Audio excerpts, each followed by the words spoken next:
show starts in 10, 9, 8, 7, 6, 5, 4, 3, 2, 1, go. Well, how's that for an intro? Welcome to the RealRonTV Talkin Harleys Podcast. This is episode 3. I'm now on Spotify and Apple Podcasts, iHeart, and a few other ones. So for those of you that aren't watching this on YouTube, maybe you're listening to it on a replay on podcast, on Apple Podcast, whatever. So there'll be some visual aids in this, and we'll be talking about planning for a trip. For those of you that missed the visual aids, you can always log on to YouTube and go to RealRonTV. So anyway, I recently did a trip from South Florida to Deadhorse. Well, I planned on going to Deadhorse, Alaska. That was the plan. I planned it for over a year. So in tonight's show, we're going to talk about what software I use to plan it, as well as how to pack, what not to pack, all the good stuff. If anybody comes on the show, we're going to ask them how they prepare for a trip like this, and some adventures along the way. How do you prepare as far as what gear do you bring? Here goes my dog. He has to act up. As soon as I start, he has to act up. So anyway, what gear do you bring? What replacement parts do you bring? Do you bring spare levers? Do you bring a chain? Do you bring, well, obviously you should bring tools. If you're not handy, hopefully you have the right kind of bike that you could get service wherever you are. Now, this trip I used my Harley Pan America. It was a 23. I did some upgrades to it. For those of you that are Indian lovers, great bikes. I had one myself at one point. The problem with that is, what if you need to get serviced along the way? What if you need an emergency breakdown? You got to get it towed. So those are some problems with Indian and some other dealers. So that's something to keep in mind. And bringing the right equipment. I didn't bring a spare chain. I did bring spare levers, some other parts, spare foot pegs, some of the things I thought might break. I brought spare chargers. I didn't bring spare camera mounts. I thought I did, but I didn't. And one of mine broke right away. So I only had one camera for a long portion of it. And I'm slowly doing my videos on this as well. So that's like the equipment that I bring. But again, other people bring different equipment. Depends on how handy you are and what you need to do. And a lot of people overpack for a trip, especially one of this magnitude. To go from Florida to Alaska and back, it's a lot of miles. And I packed up a whole bunch of camping gear because I planned on camping out half the time, hotel and camping, split it up. How many times I go camping in my entire trip? 0. Look, get away, please. Thank you. 0. Why? A couple of reasons. One, the tents that I have are the Lone Rider tents. The tents that I have, the Lone Rider tents. If you have Lone Rider or you've seen Lone Rider, it's the best motorcycle camping tent, in my opinion. You could even, has like a garage in it. You could put your bike in there and you can zipper it up. Problem with the Lone Rider tents is it has pegs that you got to get into the ground. I didn't have a hammer with me, so I couldn't get the pegs into the ground. A couple of times I did go camping. I couldn't get through the hard ground. The other issue is, what time of year do you go? When I went, I left South Florida, I think June 23rd. And when I got into Canada and Alaska, the bugs were insane. I mean, even if you stopped at their version of a rest stop, which is just basically a dirt path with a bathroom, there's a million bugs there. It's like, what do they feed on? but they're everywhere. You can't even take your helmet off. It's unbelievable. So, do you want to go camping in that? That's the other question. Because no matter how good of a camper you are and how fast you set up, you try to get into that tent without a million bugs getting in there. Good luck. I mean, you could pre-treat your tent and to kill off some of the nasties, but keep that in mind. So if you're camping, plan on that. I again, I didn't get to go camping, so it was a pretty expensive trip because I'm also a little too I don't like to skimp when it comes to hotels. I want a nice comfortable rest, nice comfortable bed, extra pillows, AC if it's hot out. And a lot of nights it was hot. But plan your trip. And the way I would plan my trip, I'll get into the whole planning stage in a minute. But while I'm on this topic, I would start out the day and I know I want to go, say, 500 miles, 6, 4, 7, whatever it is.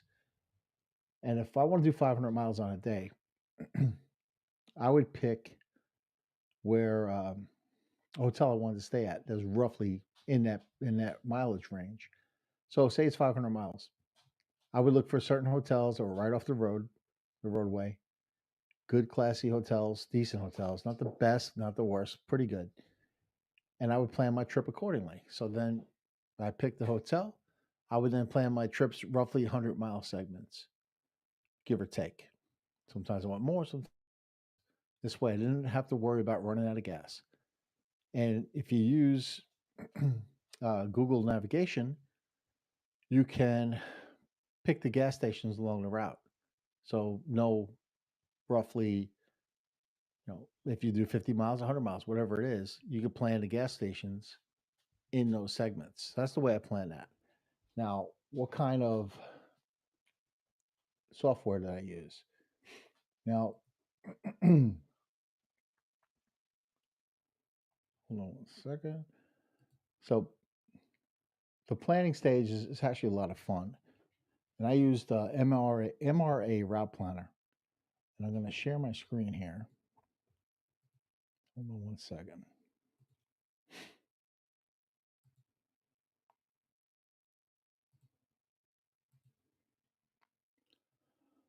Hopefully this shares.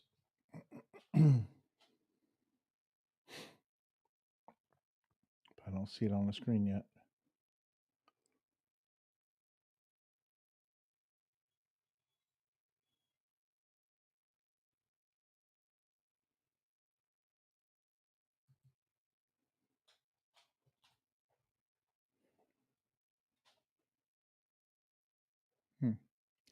It's supposed to be sharing. I think I have to do.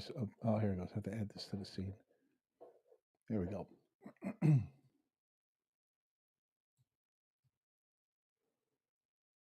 Okay, so I use this.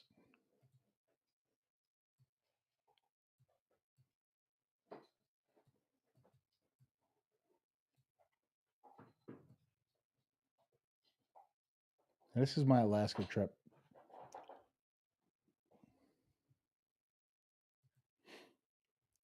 Now, what's great about MRA Route Planner is you do waypoints. So you can see where I started in South Florida. I don't know if I actually went most of this. I did change it a little bit, but I would plan all my stops. This is kind of messed up. I forgot to fix it, but I pretty much knew exactly where my segments were. And I had to plan it around my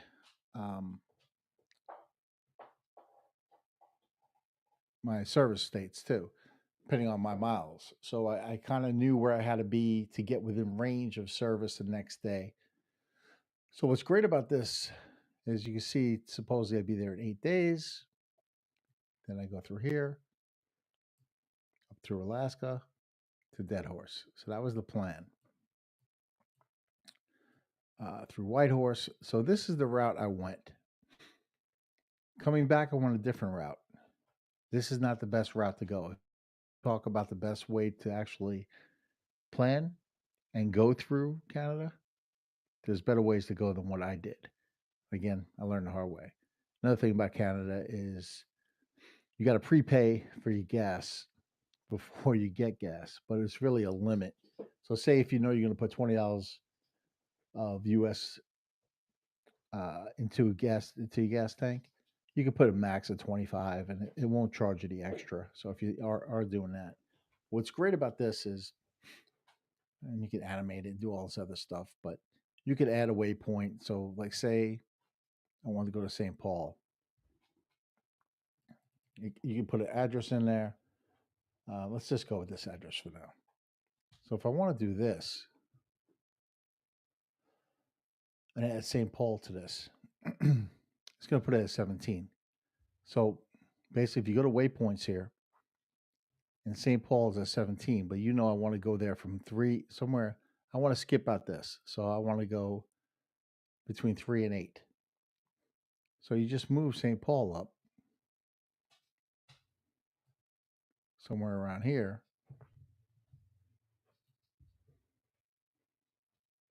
And it adds into number 4. And it recalculates your route. Again, I got to get rid of a couple things here. But that's basically how you do it. And then like you see number 5 here was Rawhide Harley. That's where I went to get my service. And you could name them. You could put a picture of them. You could do all kinds of stuff. So all your stops are really nice. This is a great program. I really highly recommend this. There's other ones you can use like Rever or Google Maps. I mean, there's a million different ones out there. This one I found to be the best. So let me get back to the studio here. So anyway, that's the one I used. Of course, I have nobody in the chat right now. Let me see. And nobody wants to talk. So again, this is a podcast too. So I'm not even sure how this gets out on YouTube. I don't even know if anybody's seeing this right now. So you might be watching it later on. If you are, I didn't get to answer any questions. So let me stop sharing my screen. Okay, so that's the software I used. Now, there's also other things you could use. Now, I picked the Harley Pan America because it's good for off-road, and some of the roads in Canada and Alaska are rough. I mean, adult highways, extremely rough. A lot of gravel. Plan for tire changes because you're going to need it, depending on how many miles you plan on going and which tires you have. But I didn't have the best tires on when I hit Canada, and I slid all over the place on the gravel. So I would definitely change tires prior to hitting those kind of roads. Once you get out of Lake Watson, I believe that's what it was. So plan on a tire change. Call ahead to dealers in the area, depending on what bike you have, and have tires ready. Now, I ran into a huge problem with that prior to Deadhorse, where the place that I ordered the tires from, I called to confirm they had it. But they failed to tell me that they were closed for 4th of July until July 8th. So that was not a fun time. And I had to ride back, I think it was something like another 1,000 miles on a bald tire. And trust me, that is not fun to do. So plan on a tire change. Plan on any type of malfunction that you might have. I would also, if you're doing this on a time crunch, if you have only a certain amount of days, expect something to go wrong. For instance, when I went through Montana, the winds was so bad that I had to kind of try to ride around it, and it cost me a day right there.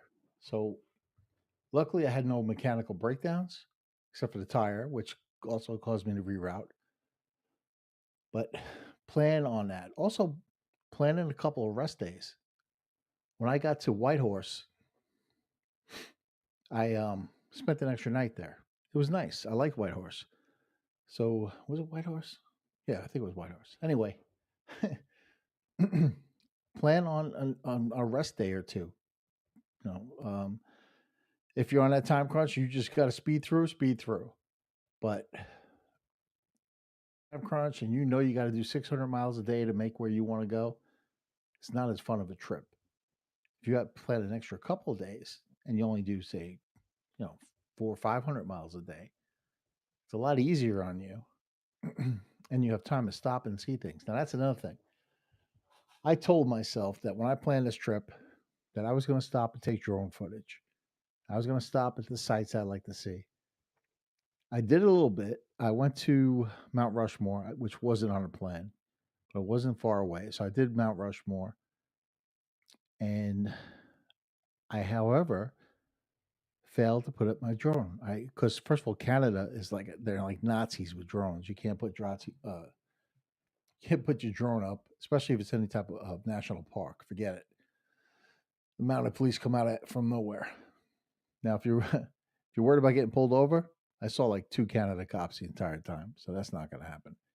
But I guarantee you, as soon as I put my drone up, there'll be Pepe Le Pew will be around the corner there waiting to get me, and that's not a good thing. I don't know what kind of fine I'd pay. So anyway, plan the extra days. Stop when you get a chance to stop. You see a great site, stop. Put that drone up. Take pictures. Life is too short to speed on by. So you see a good spot, stop. I'm going to do this trip again. And when I do this trip again, I'm going to spend more time than I did on the last one. Instead of a month, I might take a month and a half. And I'm really going to slow it down and make sure I see the sights. But it's kind of in my nature to speed through everything. So that's the rough part. So as far as food goes, I mean, everybody knows their own body. I don't know if I would go out and eat something that's going to run right through me. That's not a lot of fun on a bike. And especially you have no idea where the next bathroom is, if it's open, if it's clean. So,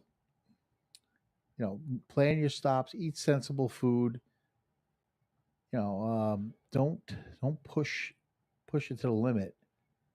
Also, I mean, I didn't get sick, but plan on what happens if I get sick. What if I get the flu? What if I get a really bad cold or a stomach virus or eat some bad food? Have those extra days ready to go, because if you need it, what happens if you get the flu and you really can't ride? Now you're on that time crunch. You want to get to a certain point and back within a certain amount of days. Unless you're retired and you take as much time as you want. If you're working, you're taking a certain amount of days off. Expect something to go wrong. Expect that extra time. Have contingencies in place for when you get sick. It's going to happen. Maybe not. Maybe it's a. Now here's another thing. You guys like to ride together in groups, small groups, big groups, by yourself. Personally, I like to ride by myself. I'll tell you why. If I ride by myself, I could go as long as I want, as short as I want. If I want to stop at the bathroom, or if I don't want to stop at the bathroom, that's my choice. If I want to stay at this hotel or that hotel, camp here or camp there, it's my choice. And if you have a really good partner you could go with, or multiple partners, you guys know each other, that's a lot of fun too. But what if you don't? What if you ride with somebody you never rode with before, or somebody that's just an acquaintance, and they ride too slow? I mean, me personally, I think I average 85 miles per hour the entire ride. A little faster, sometimes a lot faster. Very rare was it slower, but whoever you're riding with, what do they like to ride at? Is 85 way too fast? Will they even get out of fifth gear? So you have to know who you're riding with. Go on other rides with them, like local rides.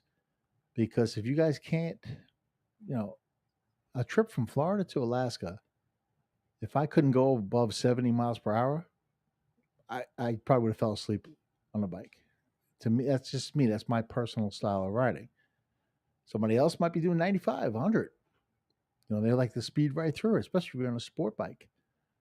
But know your limits. Know how you like to ride and how your partner likes to ride. So that's why I personally like to ride by myself, because I set the tone. I set the pace. I stop when I want. If I want to stay an extra day, I could. And what if you ride with somebody and you say you can't wait to get to Alaska, but the person you're with likes to go, wants to stop and spend an extra day here or there, or let's go sightseeing on Mount Rushmore. Personally, I didn't want to go. Hold on one second.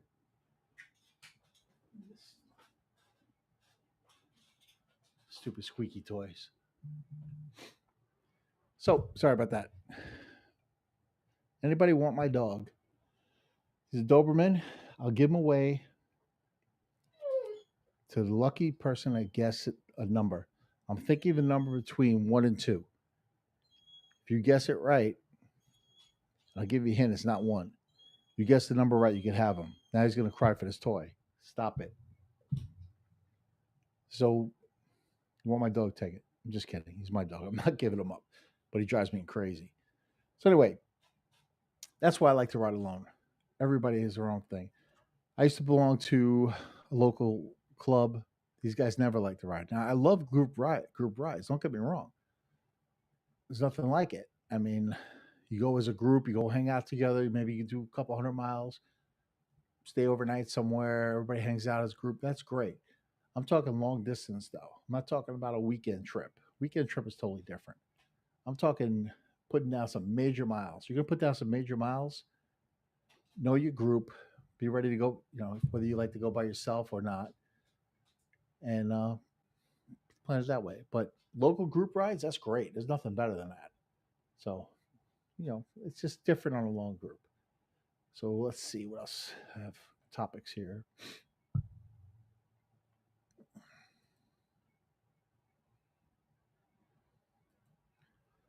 Now I put how many miles a day do you guys like to average? Some 300 miles is fine. 300 is too much for some. Personally, I started out at 600. I want to do 600 a day. And that's a lot of riding. But what you find is when you put a goal like that,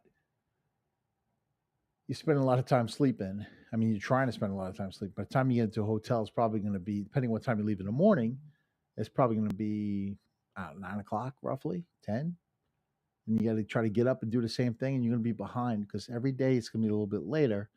600 is kind of tough. I find that 500 is a sweet spot for me. I can get up, get in a hotel, reasonable hour, eat some dinner. I try to eat dinner before my last gas stop before I get into the hotel, or I'll wait till I get to the hotel. And then I'm up 7 o'clock in the morning. I feel rested, ready to go. Do the same thing. 500-mile trip.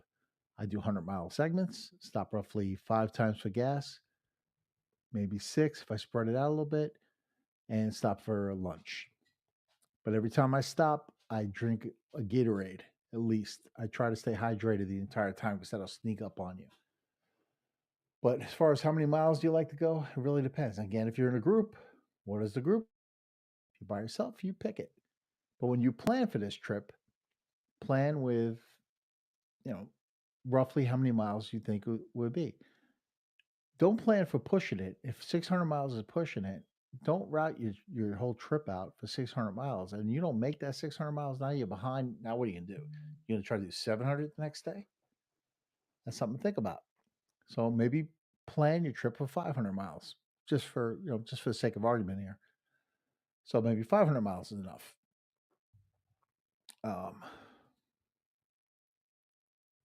So anyway, that's how I do it. And one of the things I wanted to ask in the chat, but I don't have anybody in the chat right now. What's the longest trip you've ever done? Now, I'm pretty new to long distance riding. I never really did it before. This Alaska trip is by far the longest one I've done, to like the tail of dragon from Florida and Georgia, things like that. So, what's the longest trip you guys have ever done? Put it in the comments. If you're watching this later on, put in a comment where you're from and what's the longest trip you ever did. What's the best trip you ever did? Love to hear it. And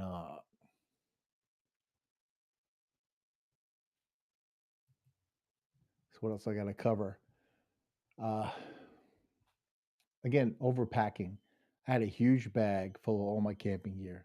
I like to bring everything. And then I had food, a bunch of dry food, to cook. next time I go, if I'm not going to camp, it depends on the time of year. Now, I'm planning my next trip to Mexico. I'm going to go to Mexico from South Florida to Mexico. And that trip, I'm not bringing any camping gear. I'm going to stay at hotels. It'll be a lot easier because that bike won't be so heavy. Now, I had no problems. I dropped my bike once, and I was in a McDonald's parking lot. And it's just heat exhaustion, I guess. It was just so hot out, and it was taking its toll on me. And I just, like a brain fart. I didn't put the kickstand right. I forgot what happened when it went down. And with all that gear on that bike, even though it's only a 500-pound bike, my street glide is like close to 1,000. It's a lot easier to pick up. But with all that gear I had on that bike, I couldn't really pick it up. I had to get somebody to help me. But it happens. You got to stay mentally focused on a trip like that, especially in the heat. You're in a lot of heat. It was 105 degrees when I got through Atlanta. It was 112 or something in Montana. Is it Montana or Wyoming? Wyoming. I forgot. Everything's blurring now. But be prepared for the heat. Make sure you hydrate constantly. But you will probably drop the bike at least once. There were times that I should have gone down. I didn't go down. And it's not my riding skill. It's the bike. For some reason, that Harley Pan America will stay up no matter what. I slid through some gravel at high speed that I shouldn't have been at, trying to turn in. And I stayed up somehow. I don't know how I did it. But, make sure that you, again, prepare for all that. But you're going to get tired.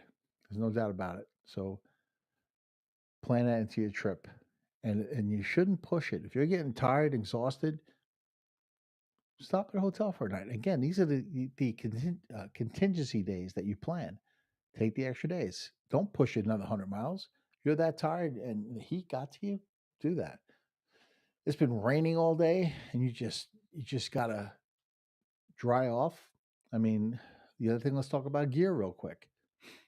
I had to climb Latitude jacket and pants. It's expensive. But you know what? Best gear I ever had. Stayed totally dry the entire time. It was perfect for the cold air.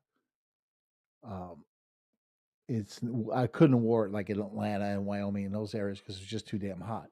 But when I got to Canada, Alaska, and parts on the way back, I was able to keep that gear and it was perfect. So I highly recommend climb stuff. Make sure you get a good pair of waterproof boots. Ones that go up pretty high.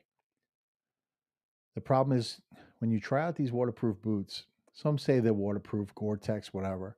They're not all waterproof. And if there's a way for rain to get in, they'll find a way in. Walk around in them first. Don't buy brand new boots and try to go on a trip like this without walking in those boots and getting used to it. Break them in because you don't want to get, blisters on your feet or anything like that. Now, seat is very important. What seat do you have on your bike? If you've never done long distance, I don't care how comfortable your seat is, it's going to hurt. Your ass is going to get sore. I got no ass, but I thought I had a good seat, a Saddleman seat that I like. By the time I got to Atlanta, my ass was killing me. I mean, it was sore. So I forgot it's a company called Wild Ass seat cushion. I forgot it at home. I brought everything, kitchen sink, everything, but I forgot my Wild Ass cushion. So I had to stop at a Cycle Gear in St. Louis, bought a new one, and that was a life changer because I wasn't sore the rest of the way. So make sure you are comfortable. Make sure that you're ready for long rides. Take a test ride before you go, like a couple 100 miles. If you haven't gone with the gear you have, do a test ride. Pack up your bike the way you would pack it for a trip. Make sure you can handle it. The Pan America has a problem with the way the kickstand is, and you have a lot of gear on there. It's a pain to get that kickstand down. So you got to know all these ins and outs of your bike and your equipment. But that Wild Ass seat cushion, look it up. Definitely would highly recommend that. That really was a game changer. So make sure your gear is right. Gloves. Now, even if you have heated grips, uh, it's I don't know. So it depends. You have to have the right gloves, waterproof gloves, whatever it is. Now you can get the warmers that go over. I have like wind guards on my handles, but you can get those. It's like almost like mittens you put your hands in. I'm gonna do that for the next trip. My fingers were getting cold. My body was perfectly warm. Helmet was perfect. So here's another thing about your helmet. I snapped one of the. I have a Simpson helmet, and taking off the visor, I snapped one of the rings on it, and I couldn't get a replacement part. Luckily, I was able to crazy glue it and able to keep that in place. I don't know how I got real lucky with that. Now I would have had to buy a whole new helmet. So have spare parts for your helmet. Bring the tools. But your equipment is very important. So get a good pair of waterproof boots, good pair of waterproof pants and jacket, and one that, because some of these the water seems to seep in. You pay less, you're going to get wet. You have to pay more, in my opinion, to make sure you stay dry. Helmet, make sure you get one that's comfortable. You don't want one pressing down on your temples the entire ride. You're going to get a headache. Get one that's not too loose, one that fits real good. Now, me personally, this giant head, I have problems finding a right helmet. Simpson seems to be the only one that really fits me. The showy, however you want to say it. I have a few of those too. They're okay. They don't breathe as much. I personally like my Simpson. Are you kidding me? Get down. Get down. There is no off switch on this dog. I'm ignoring him. So anyway, if you're in the chat right now, say hello. I got guys watching and nobody talking. So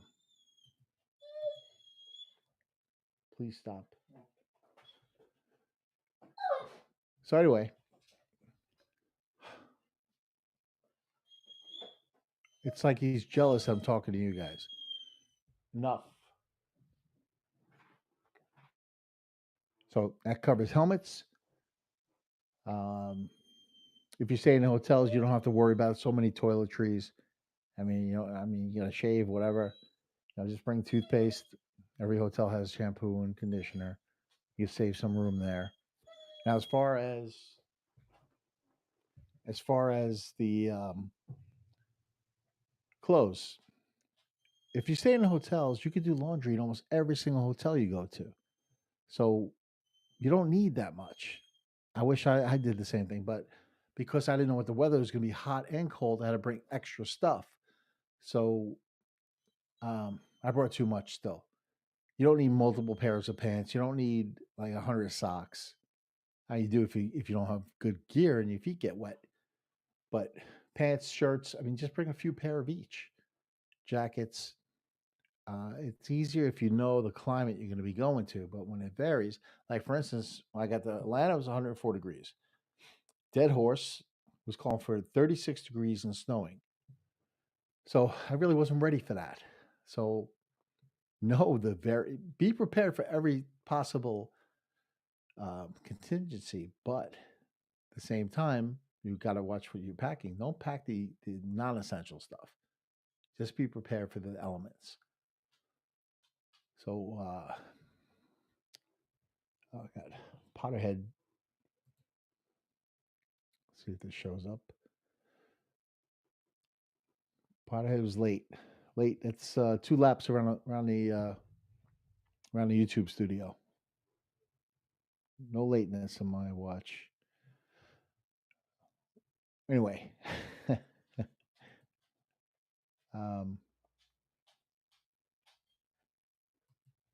oops. Okay. So this is the other thing. I'm not sure what's getting out there. I don't know where.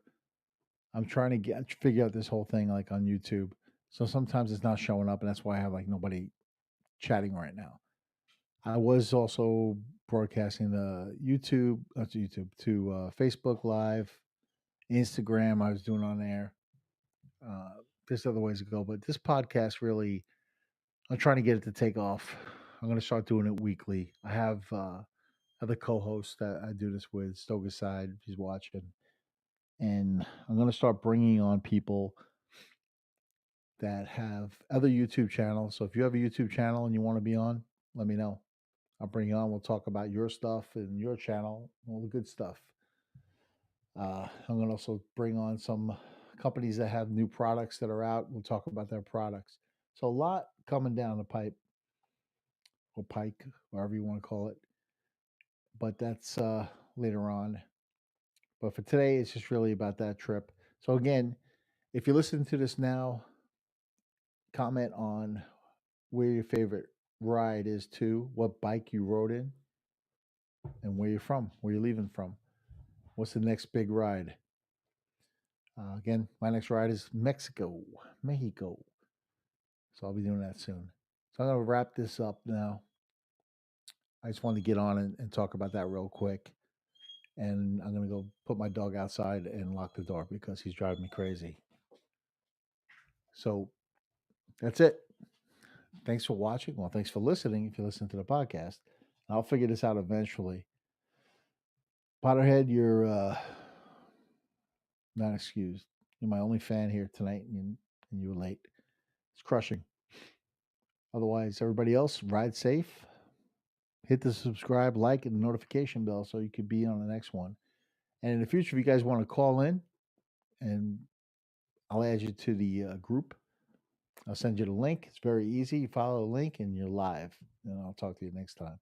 So again, thanks for watching. Hit the like and subscribe, the notification bell, and I'll catch you on the next one. The next one will probably talk about, I don't know, a lot of topics. You guys ever think about the dark side tire? We're going to talk about that, I think. That might be the next one. Like and subscribe, and I'll see you guys out there.